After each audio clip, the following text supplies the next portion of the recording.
In this lecture, we will discuss about rise of British power from company rule to crown control. We will also discuss various acts passed by Britishers in India and introduction of incidents. In 1608, the Britishers came to India as traders in the form of East India Company. 1608 में Britishers east India Company के form में एक trader के तौर पर आते हैं. In 1765, company obtained the Diwani right over revenue and civil justice of Bengal, Bihar and Odisha. This started its career as a territorial power. 1675 में कंपनी को दीवानी राइट्स मिल जाते हैं. दीवानी राइट्स के अंदर रेवेन्यू एंड सिविल जस्टिस से related rights इन्हें given कर दिए गए. इस कंपनी को बंगाल, बिहार एंड ओडिशा की यहाँ पर दीवानी मिल जाती है. यहीं से इनकी टेरिटोरियल पावर स्टार्ट हो जाती है. In 1858, due to the Sepoy Mutiny, the British Crown got direct responsibility for the governance of India. 1858 में सिपाही म्यूटिनी के बाद ब्रिटिश क्राउन इंडियन गवर्नेंस का डायरेक्ट रिस्पॉन्सिबिलिटी टेकिंग कर लेता है. बिकॉज सिपाही म्यूटिनी जो हुआ था 1857 का एक इंसिडेंट है. इसके बाद ब्रिटिश गवर्नमेंट ये डिसीजन टेकिंग करती है कि इंडियन गवर्नेंस की रिस्पॉन्सिबिलिटी अब क्राउन को दी जाएगी. After getting independence, we need for a constitution. For this, a constituent assembly was formed in 1946, and on January 26, 1950, the constitution came into being. Independence get करने के बाद हमें एक कॉन्स्टिट्यूशन का नीड हुआ. कॉन्स्टिट्यूशन मेकिंग करने के लिए 1946 में एक कॉन्स्टिट्यूएंट असेंबली फॉर्म की गई एंड 26 जनवरी 1950 में कॉन्स्टिट्यूशन हमारा स्टार्ट हो गया. These events have greatly influenced our constitution and polity. ये सभी इंसिडेंट ने इंडिया के कॉन्स्टिट्यूशन एंड पॉलिटी को ग्रेटली इन्फ्लुएंस किया. We will explain all events in a chronological order. अब इन सभी इवेंट्स को हम क्रोनोलॉजिकल ऑर्डर में नेक्स्ट स्लाइड्स में हम डिस्कस करेंगे. द कंपनी रूल 1773 से स्टार्ट होता है, 1858 तक कंटिन्यू चलता है. इसके अंदर ब्रिटिश गवर्नमेंट के द्वारा पास किए गए वेरियस एक्ट्स इंक्लूड हैं. Number 1 regulating act of 1773, number 2 Pitt's India act of 1784, number 3 charter act of 1793, number 4 charter act of 1813, number 5 charter act of 1833, number 6 charter act of 1853. इन सभी के बारे में हम डिटेल डिस्कशन करेंगे. Number 1 regulating of act of 1773. Regulating act of 1773 के main features क्या क्या है. Number 1 first act to control and regulate the affair of the East India Company in India. India में ईस्ट इंडिया कंपनी के affair को control करने के लिए, रेगुलेट करने के लिए एक फर्स्ट एक्ट था जो पास किया गया. Number 2 separate the political and administrative functions of the company. Regulating act of 1773 के अकॉर्डिंग कंपनी के एडमिनिस्ट्रेटिव एंड पॉलिटिकल फंक्शंस को सेपरेट किया गया. Number 3 it led the foundation of central administration in India. India में central administration का foundation इस act के under रखा गया. Number 4 designated the governor of Bengal as the governor general of Bengal. Bengal के गवर्नर को बंगाल का गवर्नर जनरल यहाँ पर बना दिया जाता है. First such governor general Lord Warren Hasting. इस तरह का जो फर्स्ट गवर्नर जनरल बना वो लॉर्ड वारेन हेस्टिंग है. Number 5 governor of Bombay and Madras presidencies come under the governor general of Bengal.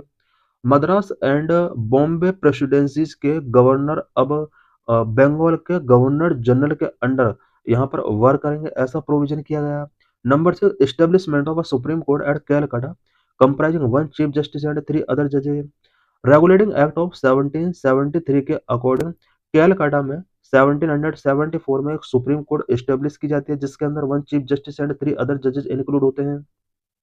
Number 7 prohibited the servant of company to engaging in any private trade or accepting presents or bribes from the natives.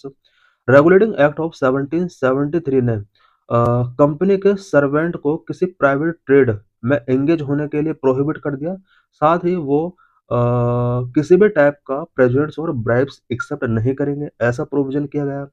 Number 8 code of director for company which was a governing body of the company to report on its revenue, civil and military affairs in India. Code of director of the company, ये company की एक governing body थी. इसके लिए compulsory कर दिया गया है कि ये इंडिया में रेवेन्यू, सिविल एंड मिलिट्री से रिलेटेड अफेयर्स की रिपोर्ट ये प्रोवाइड करेंगे। Next, Pitt's India act of 1784। इसके फीचर्स क्या क्या है? Number one, separate the commercial and political functions of the company. Company के पॉलिटिकल एंड कॉमर्शियल फंक्शन को यहाँ पर सेपरेट किया गया। Number to, establish a system of double government. यहाँ पर डबल गवर्नमेंट का सिस्टम एस्टेब्लिश किया जाता है। Code of directors to manage the commercial affairs and created board of control to manage political affairs. Company के commercial affairs को manage करने के लिए कोड ऑफ डायरेक्टर एस्टेब्लिश किया गया है।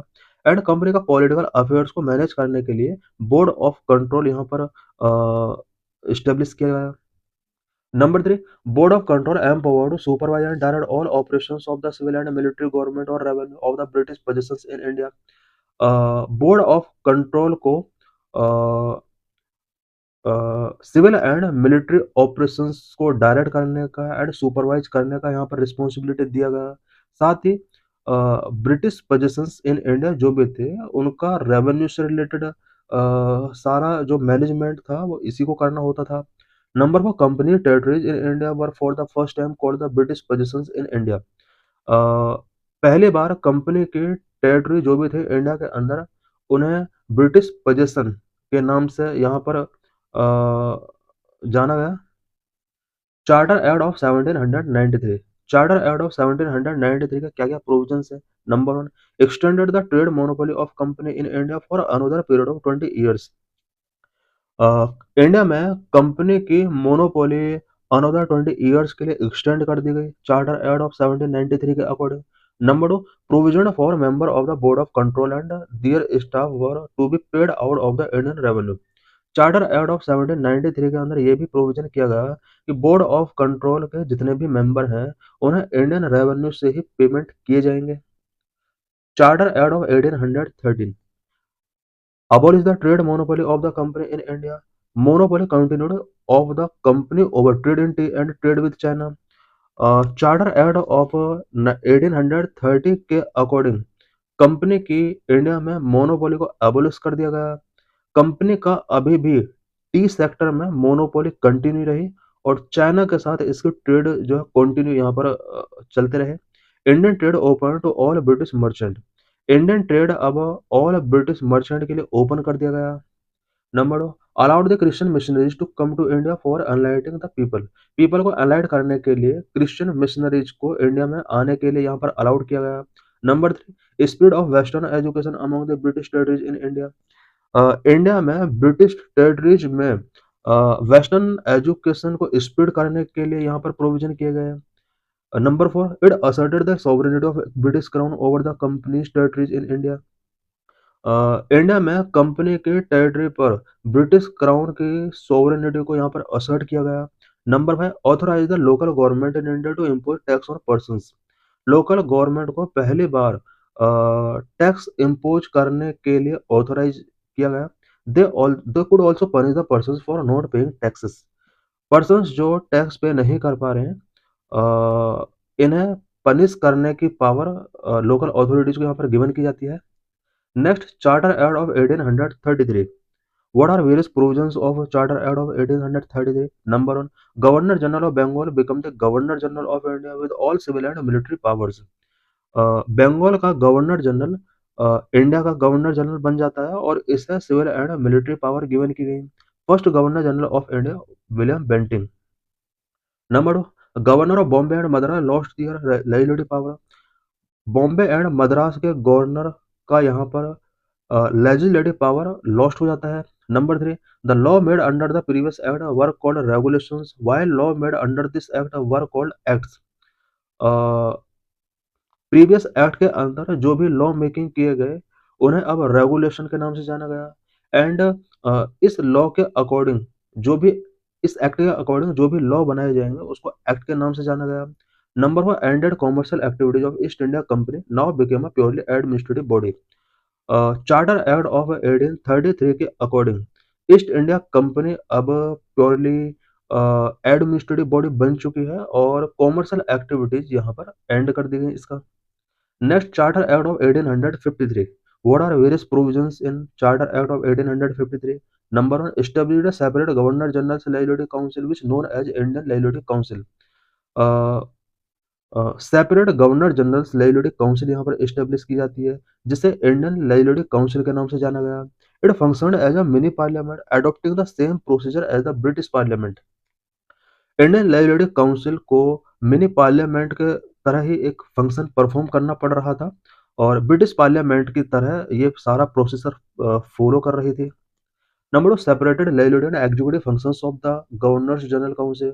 गवर्नर जनरल काउंसिल की लाइबिलिटी एंड एग्जीक्यूटिव फंक्शंस को चार्टर एक्ट ऑफ 1853 के अकॉर्डिंग सेपरेट किया गया। Number three, it introduce an open competition system of selection and recruitment of civil servants. These services were open to Indians also. Civil servants के selection and recruitment के लिए एक open competition system इसके under introduce किया गया। Indians के लिए भी ये सर्विसेज अब ओपन कर दी गई। Number four, it introduce for the first time local representation in the Indian liability council. Indian liability council में फर्स्ट टाइम यहाँ पर लोकल रिप्रेजेंटेशन इंश्योर किया गया। Next, Crown Rule. Crown Rule was started from 1858 and we will cover various act till 1947. Various acts such as the Government of India Act 1858, Indian Council Act of 1861, Indian Council Act of 1892, Indian Council Act of 1909, Government of India Act of 1919, Government of India Act of 1935, Indian Independence of 1947। इन सभी acts के बारे में हम detail discussion करेंगे। Government of India act 1859। What are various features of this act? Number one, abolish the East India Company and transfer the power of government to the British Crown। East India company को यहाँ abolish कर दिया जाता है government of India act 1850 के according and government की power British crown को transfer कर दी गई। Number two, governor general of India became viceroy of India. India में जो गवर्नर जनरल हुआ करता था अब उसको वायसराय बना दिया गया। Viceroy was the direct representative of the British crown in India. Lord Canning became the first viceroy of India. Viceroy जो हुआ करता था इंडिया के अंदर ये ब्रिटिश क्राउन का डायरेक्ट रिप्रेजेंटेटिव हुआ करता था इंडिया के अंदर। फर्स्ट वायसराय ऑफ इंडिया जो थे वो लॉर्ड कैनिंग थे।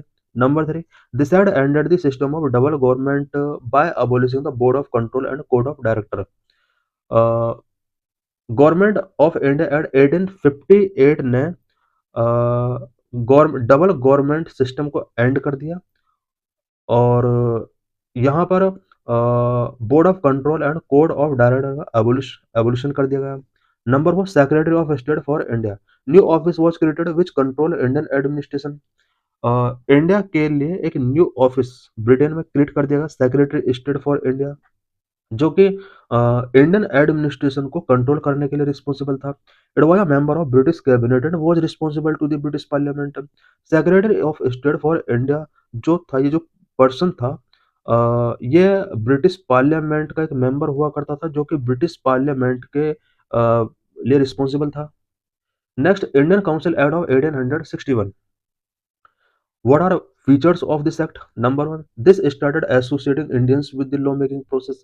Lawmaking process में इंडियन का association Indian council act of 1861 के अकॉर्डिंग स्टार्ट कर दिया गया। Now viceroy should nominate some Indians as non official member of his expanded council. Number two, in 1862 Lord Canning, the then Viceroy, nominated three Indians to his liability council: Raja of Benaras, Maharaja of Patiala, Sir Dinkar Rao. 1862 में Lord Canning ने, जो कि उस time पर viceroy था India में, इसने अपने लाइबिलिटी काउंसिल में थ्री इंडियंस को नॉमिनेट किया। Number one, Raja of Benaras, Maharaja of Patiala, Sir Dinkar Rao. Number three, decentralisation started by restoring the liability power to the Bombay and Madras presidencies.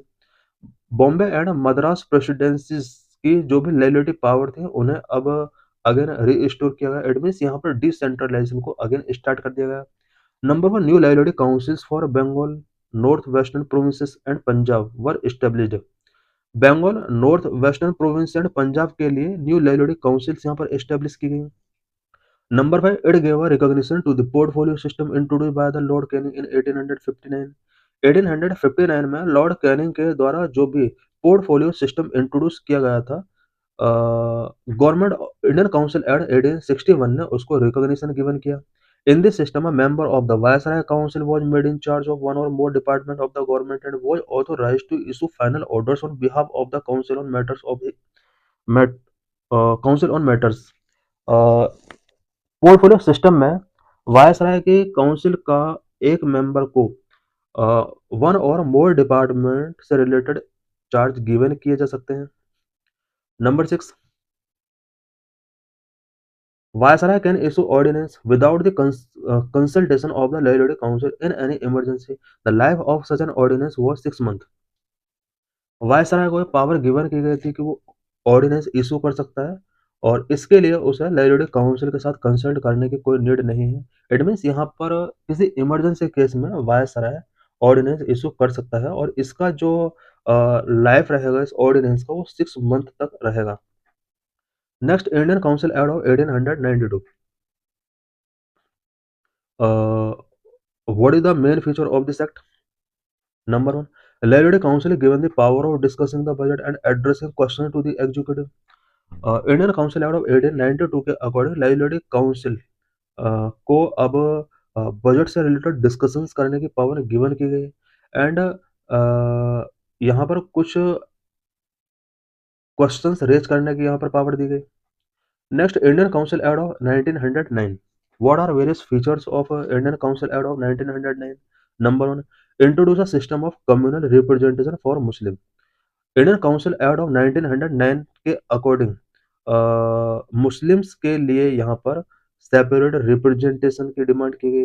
It means यहाँ पर कम्युनल रिप्रेजेंटेशन का सिस्टम इंट्रोड्यूस किया गया। Concept of separate electorate introduce in this, the Muslim member were to be elected only by the Muslim voters. Separate electorate का concept यहाँ पर introduce किया गया। इस कंसेप्ट के according Muslim members only Muslim voters के द्वारा ही इलेक्ट किए जा सकते हैं। Number two, this had legalized communalism and Lord Minto is known as the father of communal elections। Indian council act of 1909 को इस एक्ट ने यहाँ पर कम्युनलिज्म को लीगलाइज गिवन किया। Lord Minto father of communal electorate के तौर पर जाने जाते हैं। Number three, act is also known as Morley Minto reform. Lord Morley was then secretary and of state for India and Lord Minto was then viceroy of India. इस एक्ट को Morley Minto reform के नाम से जाना जाता है। Morley उस टाइम पर secretary of state for India के पोस्ट पर थे। लॉर्ड मिंटो उस टाइम पर वायसराय ऑफ इंडिया थे। Number four, it increase the size of legislative councils both central and provincial. Indian council act 1909 के according legislative councils central level पर and provincial level पर इसके size को increase किया गया। सेंट्रल लेवल पर इसको 16 से 60 किया गया। प्रोविंशियल लेवल पर ये यूनिफॉर्म नहीं था। Number five, association of Indians with the executive council of viceroy and governor started. Viceroy and governor की जो भी एग्जीक्यूटिव काउंसिल हुआ करती थी उसमें इंडियंस का एसोसिएशन अब स्टार्ट कर दिया गया। Satyendra Prasad Sinha became the first Indian to join Viceroy's executive council। He was appointed as the law member। Viceroy के एग्जीक्यूटिव काउंसिल को ज्वाइन करने वाले फर्स्ट इंडियन सत्येंद्र प्रसाद सिन्हा थे। इन्हें लॉ मिनिस्टर यहाँ पर लॉ मेंबर यहाँ पर बनाया गया। Next, government of India act 1919। What are various features of this act? Number one, known as Montagu Chelmsford report. Montagu was the secretary of state for India and Lord Chelmsford was the viceroy of India. Government of India act 1919 को मॉन्टेगो Chelmsford reform के नाम से भी जाना जाता है।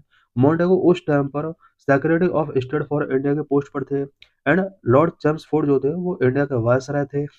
Number two, separate the central and provincial subject. Government of India act 1919 के according central and provincial subject को यहाँ पर सेपरेट किया गया। The central and provincial legislature were authorised to make law on their respective list of subject. Central and provincial legislature को यहाँ पर अपने रिस्पेक्टिव सब्जेक्ट को सब्जेक्ट से रिलेटेड लॉ मेकिंग करने के लिए यहाँ पर पावर गिवन कर दी गई। Number three, establishment of a public service commission. Government of India act 1919 के according public service commission establish करने का यहाँ पर प्रोविजन किया गया। So a central public service commission was set up in 1926 for recruiting civil servant. Civil servant को recruit करने के लिए 1926 में central public service commission setup किया जाता है। Number 4, divided the provincial subject into two parts, transferred and reserved. Provincial subject को two part में डिवाइड किया गया, transferred subject and reserve subject. Transfer subject were to be administered by the governor with the aid of ministers which were responsible to the legislative council.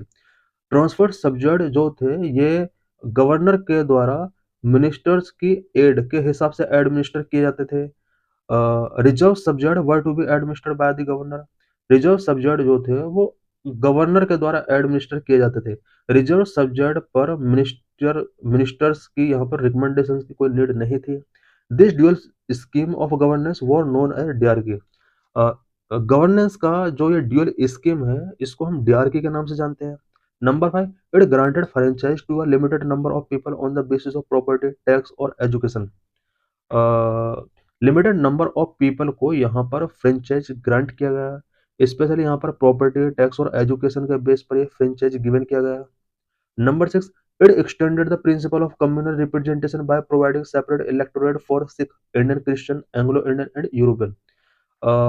Government of India act 1919 के according India में Sikh, Indian Christian, Anglo Indian and European को separate electorate provide करा के यहाँ पर communal representation के principal को extend किया गया।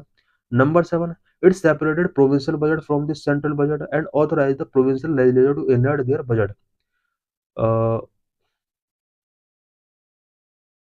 गवर्नमेंट ऑफ इंडिया एक्ट 1919 के अकॉर्डिंग प्रोविंशियल बजट को सेंट्रल बजट से यहाँ पर सेपरेट किया गया है एंड प्रोविंशियल लेजिस्लेचर को बजट से रिलेटेड यहाँ पर बजट इनेक्ट करने की पावर गिवन कर दी गई प्रोविंशियल लेजिस्लेचर को। Number 8, introduce bicameralism and direct elections in the country.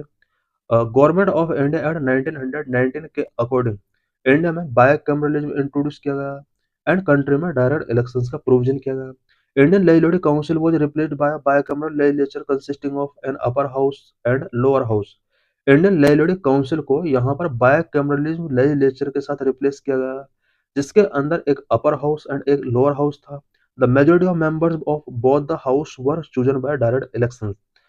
दोनों हाउस के अंदर मेजॉरिटी ऑफ मेंबर जो थे वो डायरेक्ट इलेक्ट किए गए थे। Next, Simon commission of 1927। Simon commission से रिलेटेड क्या क्या इंसिडेंट थे? Number 1, it was a 7-member statutory commission under the chairmanship of sir Simon John Simon to report on the condition of India under its new constitution. Simon commission एक 7-member statutory commission था जिसके chairman sir John Simon थे। इसको जो main responsibility given की गई थी वो न्यू कॉन्स्टिट्यूशन के बाद इंडिया की कंडीशन से रिलेटेड यहाँ पर एक रिपोर्ट प्रिपेयर करने की रिस्पॉन्सिबिलिटी दी गई। Number, all the member of commission were British and hence all the parties boycott the commission. इस कमीशन के अंदर ऑल मेंबर ब्रिटिश थे, यही वजह है कि इस कमीशन का ऑल पार्टीज ने बॉयकॉट किया। Number 3, proposals of Simon commission. Simon commission का क्या क्या प्रोपोजल थे? The abolition of dyarchy, extension of responsible government in provinces, establishment of federation of India and princely state, continuation of communal electorate and so on। ये इसके कुछ recommendations थे। Number 4, to consider the proposal of the commission, the British government convened 3 round table conference of the representative of the British government, British India and Indian Princely State। Simon commission के proposals को consider करने के लिए British government ने 3 round table conference convene किए और इन round table conference में British government, British India and Indian princely state के कुछ रिप्रेजेंटेटिव थे। Next, government of India act 1935। What are various provisions under this act? Number 1, establish an all India federation consisting of provinces and princely state as units. All India federation इस act के according establish किया गया।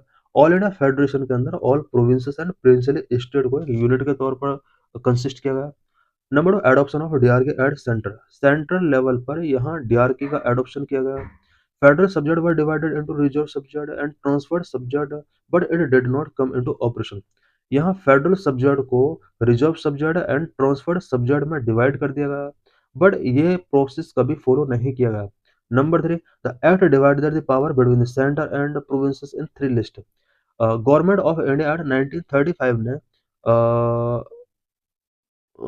Power को central and provinces के between 3 list में यहाँ पर divide कर दिया गया। Number 1 federal list, number 2 provincial list, number 3 concurrent list. ये आज भी हमारे कॉन्स्टिट्यूशन के अंदर इसी तरह से प्रोविजन किए गए हैं। Number 4, residuary power were given to the viceroy. Viceroy को यहाँ पर रेसिड्यूरी पावर गिवन की गई। Number 5, a federal court were establish in 1937। 1937 में एक federal court government of India act 1935 के अकॉर्डिंग एस्टेब्लिश की जाती है। Number 6, it introduce bicameralism in 6 out of 11 provinces. 11 provinces में से 6 के अंदर यहाँ बायकैमरलिज्म इंट्रोड्यूस किया गया। Bengal, Bombay, Madras, Bihar, Assam and the United Provinces were made bicameral consisting of a Lelodi Council and a Lelodi Assembly. Number 7, establishment of a Federal Public Service Commission, Provincial Public Service Commission and Joint Public Service Commission for 2 or more provinces. Government of India Act 1935 के according एक federal public service commission, provincial public service commission and joint public service commission यहाँ पर establish किया गया। Number 8, establishment of reserve bank of India to control the currency and credit of the country. Country की currency and credit को control करने के लिए government of India act 1935 के अकॉर्डिंग इंडिया में एक reserve bank of India establish किया गया। Number 9, it abolish the council of India established by the government of India act 1858। Government of India act 1858 के अकॉर्डिंग काउंसिल ऑफ इंडिया जो establish किया गया था इसको अब अबॉलिश कर दिया गया। Number 10, extended the principle of communal representation by providing separate electorate for deprived classes, SC, women and labor workers। Communal representation के प्रिंसिपल को इस एक्ट के अकॉर्डिंग एक्सटेंड किया गया बिकॉज यहाँ पर डिप्रेस्ड क्लास के लिए सेपरेट इलेक्टोरेट प्रोवाइड किया गया। Depressed class such as SC and women and labour के लिए भी यहाँ पर सेपरेट इलेक्टोरेट प्रोवाइड किया गया। नंबर 11, इट एक्सटेंडेड फ्रेंचाइज को यहाँ पर एक्सटेंड किया गया। About 10% population got the voting right. अब अबाउट 10% पीपल को यहाँ पर वोटिंग राइट गिवन कर दिया गया। नेक्स्ट, माउंट बेटन प्लान 3 जून 1947। माउंट बेटन प्लान क्या था? On February 20, 1947, the British PM Clement Attlee declared that the British rule in India would end by June 30, 1948, after which the power would be transferred to the responsible Indian hands. 20 फरवरी 1947 को British PM Clement एटली declare करते हैं कि India में British rule 30 जून 1948 को and हो जाएगा and जितना भी पावर है वो रिस्पॉन्सिबल इंडियन हैंड्स को ट्रांसफर कर दी जाएगी। After this announcement Muslim league demanded partition of the country. इस अनाउंसमेंट के बाद मुस्लिम लीग कंट्री के पार्टीशन की डिमांड करते हैं। On June 3, 1947, British government declared that any constitution framed by the Constituent Assembly of India cannot apply to those parts of the country which were unwilling to accept it।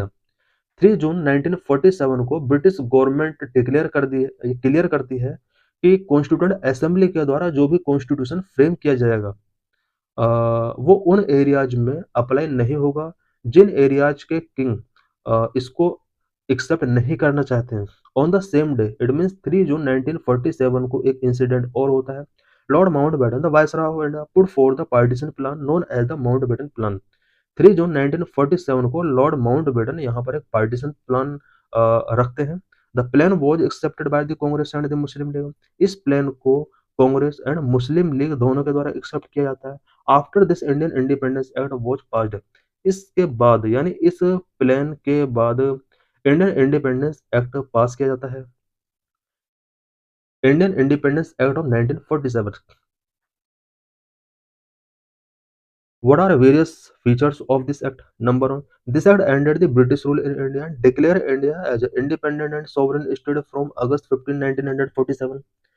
Indian independence act 1947 ने India में British rule को and कर दिया and India को एक independent sovereign state declare कर दिया। Number 2, it provided for the partition of India and creation of two independent dominions of India and Pakistan with the right to secede from the British Commonwealth। Government of India act 19 Indian independence act of 1947 के according यहाँ पर India का partition कर दिया जाता है और यहाँ पर two independent dominion India and Pakistan बना दिया जाता है। Number 3, lapses of British paramountcy over the Indian princely state and treaty relations with the tribal areas from August 15, 1947। British पैरामाउंटसी को यहाँ पर लैप्स कर दिया जाता है। साथ ही ट्राइबल एरियाज के साथ जो भी ट्रीटी थी ब्रिटिशर्स की, उनको भी यहाँ पर लैप्स कर दिया गया। Number 4, it abolish the office of viceroy and provided for each dominion a governor general who was to be appointed by the British king on advice of the dominion cabinet. Indian independence act 1947 के according viceroy के office को abolish किया गया। इसके जगह पर यहाँ दोनों प्रोविंस के लिए गवर्नर जनरल का प्रोविजन किया गया, जो कि ब्रिटिश किंग के द्वारा डोमिनियन कैबिनेट के एडवाइस पर अपॉइंट किए गए थे। Number 5, it abolished the office of the Secretary of State for India and transferred his functions to the Secretary of State for Commonwealth Affairs। Indian independence act 1947 के according secretary of state for India के office को abolish कर दिया गया। इसके सभी functions को secretary of state for Commonwealth affair को गिवन कर दिया गया।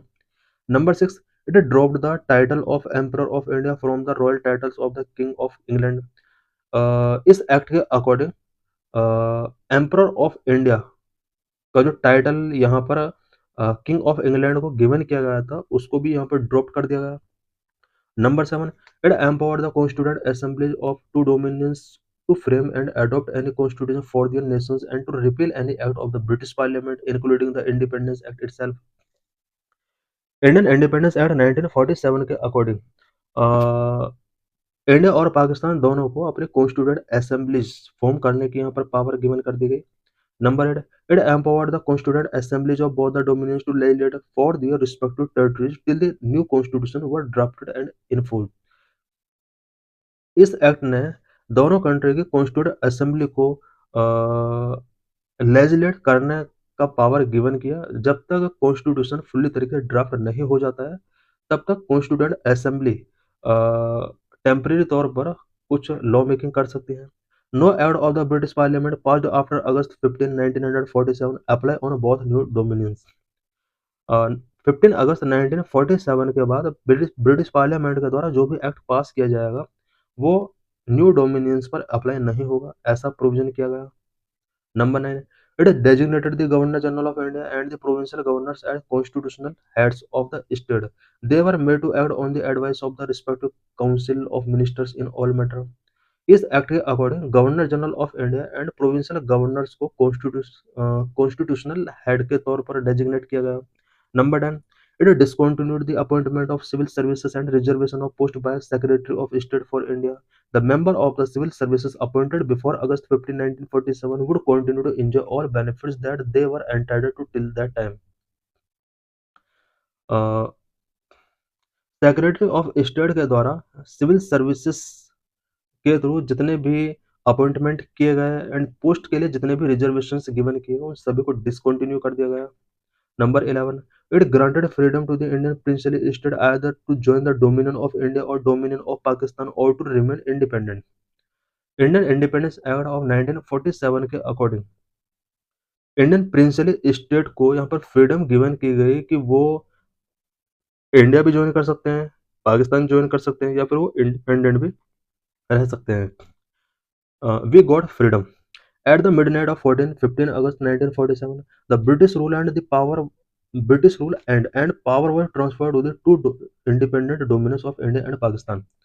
1947 में हमारा जो कंट्री है वो फ्रीडम गेट कर लेता है। इट मीन्स यहाँ पर ब्रिटिश पावर एंड हो जाती है एंड सारी पावर यहाँ पर इंडिया एंड पाकिस्तान को ट्रांसफर कर दी गई। Lord Mountbatten became the first governor general of new dominion of India. Lord Mountbatten India का फर्स्ट गवर्नर जनरल बनते हैं फ्रीडम के बाद। He swore in Jawaharlal Nehru as the first prime minister of independent India. Independent India का first prime minister के तौर पर जवाहरलाल नेहरू को वो सोन इन कराते हैं, शपथ दिलाते हैं।